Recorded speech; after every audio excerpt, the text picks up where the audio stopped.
حضرت خبیب کو گرفتار کر لیا مکے والوں نے. اس وقت غربت تھی اسلام پر. اللہ اکبر. مکے میں سارے لوگ کٹھے ہو گئے اور چوک میں پھانسی دینے لگے حضرت خبیب کو. کہنا آسان ہے، کرنا بڑا مشکل ہے. بندہ جیل میں الجھ جائے تو میں نے بڑے بڑے سیانے لوگ معافیاں مانگتے دیکھے، بجا فرمایا. بڑے بڑے لوگ کہتے دیکھے ہیں کہ یہ کام بڑا. قید تنہائی بذات خود ایک مصیبت ہے. آپ کو اکیلا رہنا پڑ جائے نا، یہ لاک ڈاؤن ہوا ہے تو لوگ نفسیاتی مریض بن گئے. اللہ. اکیلے رہنا، تنہا رہنا کوئی چھوٹا کام ہے؟ بجا فرمایا. حضرت خبیب اکیلے، اور مکے کا دور اور چاروں جانب کافر، اور چوک میں جب پھانسی پہ لٹکایا جانے لگا تو ابو سفیان بولے اور بول کے کہنے لگے یار بندہ کوئی کام کر کے بڑا پچھتاتا بھی ہے کہ یار نتیجہ کیا نکلا. تو معاذ اللہ آپ کا بھی نتیجہ تو پھانسی ہے، معاذ اللہ. تو آپ کا کیا خیال ہے؟ یہ آپ یقین کریں کہ لوگ صحیح صحیح ساتھ چلتے ہیں، تھوڑی سی دشواری اٹھانی پڑ جائے تو کہتے ہیں میں گاڑی ٹھیک تھا. استغفر اللہ. پر انہی پتھروں پہ چل کے اگر آ سکو تو آؤ. میرے گھر کے راستے میں کوئی کہکشاں نہیں ہے.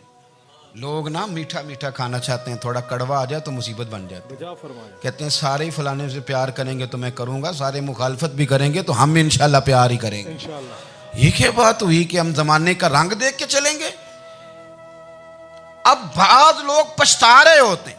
حضرت خبیب سے کہا، ابو سفیان نے ابھی کلمہ نہیں پڑھتے تھے، کہنے لگے تو اس وقت پھانسی پہ لٹک رہا ہے اور تیرے نبی مدینے میں اور آرام میں، اور ان کے صحابہ آرام میں، اہل بیت گھر میں. تیرے ذہن میں اگر اس وقت یہ بات ہو کہ اس وقت تیری جگہ پہ وہ ہوتے معاذ اللہ. معاذ اللہ، تو پھر کیا ہوتا؟ مجمع غیروں کا، علاقہ غیروں کا. یہ ٹائم آیا تھا اب نعرہ رسالت لگانے کا. اب ٹائم آیا حضرت خبیب نے نعرہ رسالت لگانا ہے، پر لگانا کس طرح ہے کہ کافر یاد رکھیں. حضرت خبیب سے کہنے لگے اگر تیری جگہ حضور ہوتے تو پھر تیرا کیا خیال ہے؟ معاذ اللہ. تو حضرت خبیب کہنے لگے تم ابھی بھی نہیں سمجھے. ٹھیک ہے میں مکے میں اکیلا ہوں، سارے لوگ مدینے میں ہیں، پر میں پچھتا نہیں رہا، میں تو فخر کر رہا ہوں. میں فخر کر رہا ہوں اس لیے کہ چوری کر کے جان نہیں دے رہا، مدینے والے کی عزت پہ جان دے رہا ہوں. میں فخر کر رہا ہوں. فرمایا سن، تو کہتا ہے تیری جگہ حضور ہوتے اور تم انہیں یہاں معاذ اللہ پھانسی پہ لٹکاتے. فرمایا سن، میں تو یہ بھی پسند نہیں کرتا کہ میں گھر میں بیٹھا ہوں اور میرے نبی کو ہلکا سا کانٹا بھی چبھ جائے. ہمارا اپنے نبی سے محبت کا رشتہ ہے. ایک کانٹا بھی حضور کے قدم مبارک میں چبھے ہمیں برداشت نہیں. مجمع ان کا تھا، نعرے لگ رہے تھے، ہم نے مسلمان پکڑ لیا. لیکن حضرت خبیب نے اکیلے، اللہ کرے آپ کو میری بات کی سمجھ آئے، اللہ کرے آپ کو سمجھ آئے، اکیلے جب پھانسی کے تختے کے قریب نعرہ لگایا نا کہ میں تو کانٹا بھی نہیں چبھنے دوں گا اپنے نبی کو. اب سارے ہار گئے. اب اس ایک جملے نے نا ان کو شکست خوردہ کر دیا. اب بول کچھ نہیں سکتے تھے، گردنیں جھک گئیں. اور جب سناٹا چھایا تو ابو سفیان ساتھ والے سے کہنے لگا باقی ساری باتیں اپنی جگہ پر ہیں، پر اصحاب محمد سے پیار تو بڑا ہی کرتے ہیں. اور وہ کچا رنگ للاری والا جیڑا چڑھدا تے لیندا رہندا، اے عشق تیرے دا رنگ محمد چڑھ جائے پھر نہیں لیندا. کہا یار پیار تو یہ کرتے ہیں نا، اس میں کوئی شک والی بات. اس پیار سے کافر ڈرتا ہے. نبی پاک کے ساتھ جذباتی وابستگی، حضور کے ساتھ غلاموں کا جذباتی رشتہ، اور نبی پاک صلی اللہ تعالی علیہ وسلم کی آمد پر تشکر کے جذبات. امام رازی نے لکھا ہے کہ حضرت موسیٰ کلیم اللہ علیہ السلام نے تورات کی تختیوں کے اندر ایک امت کا ذکر پڑھا کہ جو امت گناہ کا ارادہ کرے گی تو گناہ لکھا نہیں جائے گا جب تک کر نہ لے، اور نیکی کا ارادہ کرے گی تو رب ان کی نیکی لکھ دے گا، اور جب وہ کر لے گی تو اللہ 10 گنا اجر عطا کرے گا. اور وہ ایسی امت ہوگی کہ جن کے چہرے قیامت کے دن نور کی طرح چمکیں گے، اور وہ امت ہوگی جن کی اللہ تعالیٰ زمین ساری پاک فرما دے گا، جہاں نماز پڑھیں گے نماز ہو جائے گی. یہ تذکرے پڑھ کے تو حضرت موسیٰ کلیم عرض کرنے لگے اللہ یہ امت میری بنا دے. تو رب کریم نے فرمایا کہ موسیٰ نہیں، یہ تو میرے محبوب کی امت ہے. فرمایا یہ تو میرے نبی پاک کی امت، حضور کی امت. اللہ اکبر. حضرت موسیٰ معمولی آدمی نہیں، وہ جلیل القدر پیغمبر ہیں جن کا قرآن کے ہر سپارے میں تذکرہ ہے، کہیں واضح طور پہ کہیں اشارتاً، ہر پارے میں. اور حضرت موسیٰ اللہ کے وہ نبی ہیں جو رب سے ڈائریکٹ باتیں کریں کوہ طور. کہا اے موسیٰ یہ امت تو میرے نبی کی ہے. تو حضرت موسیٰ علیہ السلام عرض کرتے ہیں، امام راضی نے لکھا ہے، کہتے ہیں اے اللہ پھر مجھے اپنی نبی کی امت میں شامل کر۔ وہ یار ہمیں لوگ کہتے ہیں میلاد نہ مناؤ، جس امت میں آنے کے لیے حضرت موسیٰ نے دعا مانگی، جس محبوب کی غلامی کے لیے، ہمیں تو دعا بھی کوئی نہیں مانگنی پڑی، اللہ نے فضل سے ہی مدینے والے کا غلام بنا دیا۔ ہم حضور کے تذکرے نہ کریں، ہم تشکر نہ کریں، ہم نبی پاک صلی اللہ تعالی وسلم کی نعت نہ پڑھیں، ہم حضور کے آنے پر جشن کا اظہار نہ کریں، ہر وہ جائز طریقہ جس سے اظہار خوشی ہو سکے وہ میلاد پہ کرنا چاہیے، اور اس کے لیے اسباب بنانے چاہیے۔ امت کا ایک جذباتی انداز ہونا چاہیے نبی پاک کے ساتھ، ایک وارفتگی، ایک ذوق، ایک طبیعت کے اندر وجدان۔ نعرہ مطلب اس طرح نہ ہو کہ بس چل رہا ہے کام، میں نہیں ہوں قائل، میں کہتا ہوں پہلے تو کوئی لگائے نہ، اور پھر نعرہ جب لگتا تھا نا تو مسلمانوں کے یہاں نعرہ لگتا تھا تو بڑے بڑے لوگ کانپ جاتے۔ اللہ اکبر۔ صوفیاء نے لکھا ہے کہ حضرت عمر نے جب کلمہ پڑھا نا تو 39 بندے کلمہ پڑھتے تھے، تو نبی پاک نے رات کو دعا مانگی، اے اللہ عمر کو مسلمان کر کے اسلام کو عزت دے۔ حضرت عمر سویرے آ گئے، میں وہ تفصیل میں نہیں جاتا، بات لمبی۔ حضرت عمر جب آئے نا اور انہوں نے آتے جب کہا نا کہ میں کلمہ پڑھنے آیا ہوں، تو حضور اتنے راضی ہوئے کہ نبی پاک نے کہا اللہ اکبر، تو صحابہ نے نعرے لگائے اللہ اکبر اللہ اکبر، یعنی 40 لوگ مسلمان ہوئے تو نعرے لگے۔ ہمارے صوفیاء کہتے ہیں حضرت عمر کے آنے پر جب نعرے لگے تو بتاؤ کہ وہ تو نعرہ تکبیر لگا، نعرہ رسالت کیوں نہیں لگا؟ تو کہتے ہیں گویا ہمیں حضور نے یہ سمجھایا ہے، حضور کے اشاروں نے سمجھایا ہے کہ میں اب اپنے نعرے خود تو نہیں نہ لگاؤں، میں نے تو اللہ اکبر کہہ دیا، عمر آ گیا ہے، میرے نعرے لگاتا رہے گا، نعرے لگیں گے۔ حضرت عمر نے پہلے دن ہی کہا کہ حضور آپ سچے رسول ہیں تو چھپ چھپ کے نماز کیوں پڑھیں؟ شروع ہو گئے نعرے، حضور آپ سچے ہیں تو چھپ چھپ کے نماز کا کیا معنی ہو؟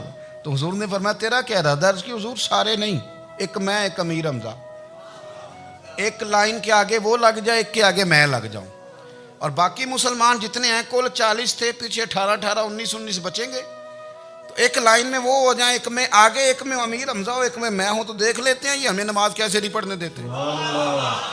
ہاں دیکھ لیتے ہیں، آئے نا میدان میں، ادھر آ ستمگر ہنر آزمائیں، تو تیر آزما ہم جگر آزمائیں، اور غلامان محمد جان دینے سے نہیں ڈرتے، یہ سر کٹ جائے یہاں رہ جائے کچھ پرواہ نہیں کرتے۔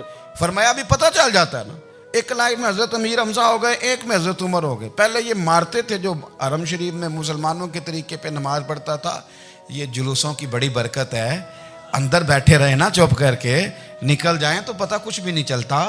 جب نکلتے ہیں نا لوگ کہتے ہیں جلوس کیا معنی ہے، تو میں بتاتا ہوں نا جلوس کا معنی کیا ہے۔ حضرت عمر نے باہر نکلے 2 لائنوں کا جلوس، لمبا بھی کوئی نہیں، بندے بھی 40، اور جناب فاروق اعظم باہر نکلے تو عمر کا نعرہ، عمر کا، حضرت عمر نے یوں کر کے آستینیں بازو کی چڑھا لیں، اور اپنے گلے میں جو ان کے رومال تھا نا اس کو یوں سینے پہ باندھا، اور اس ہاتھ میں تلوار تھی تو یوں کر کے باہر لہرائی، کہنے لگے او مکے کے کافرو ادھر آؤ میرے سامنے، جس نے اپنی بیوی بیوہ کرانی ہو، جس نے بچے یتیم کرانے ہوں، وہ آئے میدان میں، مصطفیٰ کے غلام آج سڑکوں پہ نکل آئے میدان میں، ہمارے سامنے ہمارا مقابلہ کرے، آئے نا میدان میں، ہم نکلے ہیں، اب ہم یہاں کعبے میں اعلانیہ نماز پڑھیں گے، ہم پڑھیں گے، طاقت ہے تو آؤ نا ہمارا مقابلہ کرو، آؤ۔ کفر بذات خود بہت بڑا جھوٹ ہے، اور جھوٹ کے پیر، بس 2 بندے نکلے تلواریں لے کے آگے، تو پھر حضرت عمر نے اعلانیہ نماز پڑھوائی خانہ کعبہ۔ تو میرے بھائی رسول اللہ صلی اللہ علیہ وسلم کے غلام تو جب نعرہ لگاتے تھے تو ہو ہی کمال جاتا تھا۔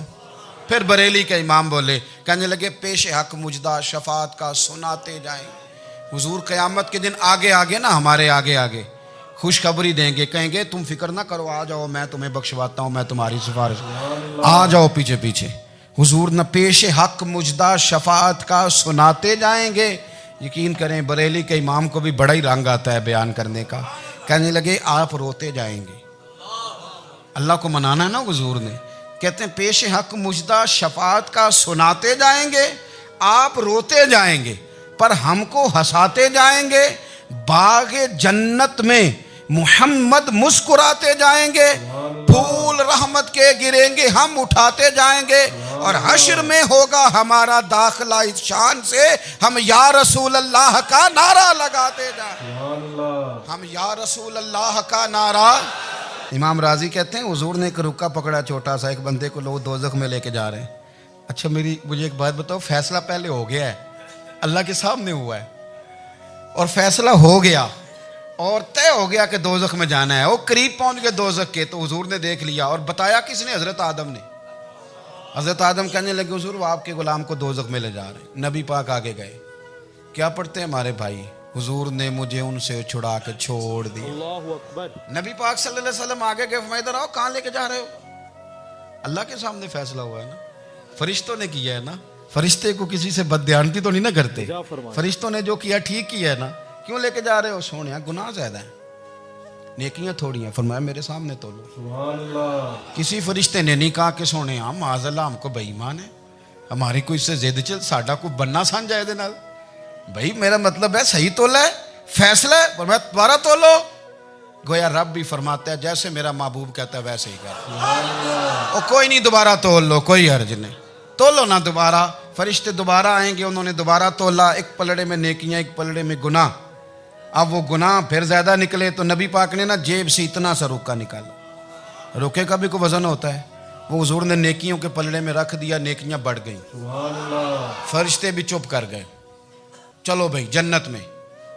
میری طرح کا تھا نا, پتہ سارا ہے سردار نو کیتی ہے, پتہ تو تھا نا اسے من آنم کے من دانم. تو سیدھا حضور کے قدموں سے جا لگا, کہنے لگا سونیا میں تو ساری زندگی گناہ کرتا رہا, یہ کون سی نیکی ہے؟ تو حضور فرمانے لگے چپ کر, جنت کا دروازہ کھول گیا. سبحان اللہ. تو جا جنت میں. حضور رکے میں کیا ہے؟ فرمایا تو نے ایک دن درود و سلام نہیں پڑھا تھا؟ میں نے تیرا سنبھال کے رکھا ہوا تیرا درود شریف, وہ نعرے رسالت بھی تو نے لگائے تھے, وہ تو کھول کے میرے تذکرے میں نے تیرا سنبھال لیا. دوزخ میں میں تو کیا میرا سایہ نہ جائے, کیونکہ رسول پاک سے دیکھا نہ جائے. میرے رسول پاک صلی اللہ علیہ وسلم. اور میری بات سنو, میں بھی آپ کو کھانا نہیں کھلاتا, لنگر میرے سنگی کھلاتے ہیں, میرے دوست آپ کو کھانا پیش کرتے ہیں. ہر جگہ آپ جاتے ہیں تو وہاں کچھ لوگوں کی ڈیوٹی ہوتی ہے. لیکن ترمذی شریف سیاستہ کی حدیث ہے, حضرت انس نے پوچھا تھا حضور قیامت میں کہاں ملیں گے؟ فرمایا حوض کوثر پہ. سبحان اللہ. حضور وہاں انس پانی پلائیں گے کہ بلال پلائیں گے کہ سہیب پلائیں گے؟ فرمایا نہیں, امت پیاسی آئے گی تو میں اپنے دست مبارک سے پانی پلاؤں. حضور وہاں نہ ملے تو فرمایا پل صراط پہ آنا, اللہ اکبر. امت گزرے گی تو میں رب سلیم کی دعائیں کروں گا. تو اعلیٰ حضرت فرماتے ہیں جب حضور دعا کر رہے ہیں تو ڈرنے کی ضرورت کیا ہے؟ خدا کی رضا چاہتے ہیں دو عالم, خدا چاہتا ہے رضائے محمد. رضا اب پل سے وجد کرتے گزری کہ ہے رب سلیم دعائے محمد صلی اللہ ہو. تو حضور وہاں ملاقات نہ ہوئی تو پھر اس حدیث کو بھی یہ حدیث مضبوط کر دے گی. حضور فرمانے لگے پھر میزان عمل پہ آ جانا, سبحان اللہ. امت کے عمل تول رہے ہوں گے اور میں کامیابی کی دعائیں مانگ رہا ہوں گا. تو جس کے لیے حضور دعا مانگیں گے ناکام ہوگا, ناکام ہوگا. اپنے بچوں کو حضور کی محبت سکھائیں, نبی پاک صلی اللہ علیہ وسلم کی غلامی کریں. آپ کا رشتہ نبی پاک کے ساتھ مضبوط ہونا چاہیے, آپ کے تعلقات حضور کے ساتھ مضبوط ہونے چاہیے. اور آپ نے دائیں بائیں نہیں دیکھنا کہ پراپوگنڈا کیا ہے, لوگ کیا کہہ رہے ہیں. لوگوں کو دیکھ کے جو لوگ رستہ بناتے ہیں وہ پیچھے رہ جاتے ہیں. آپ نے یہ دیکھنا ہے کہ میرا حضور سے نسبت کا تعلق مضبوط ہے. کوئی کدھر جا رہا ہے اس سے ہمیں کوئی تعلق. اس وقت عالمی حالات کیا ہیں, قومی حالات کیا ہیں, معاشی حالات کیا ہیں, جرنلسٹ کیا کہہ رہے ہیں, فلانے کے, ہمیں اس سے غرض نہیں ہے. ہمیں تو اتنا پتہ ہے کہ ہم نے اپنے نبی کو راضی کرنا. تو اس لیے خوبصورت محافل کا ذکر کریں, خوبصورت درود شریف پڑھیں.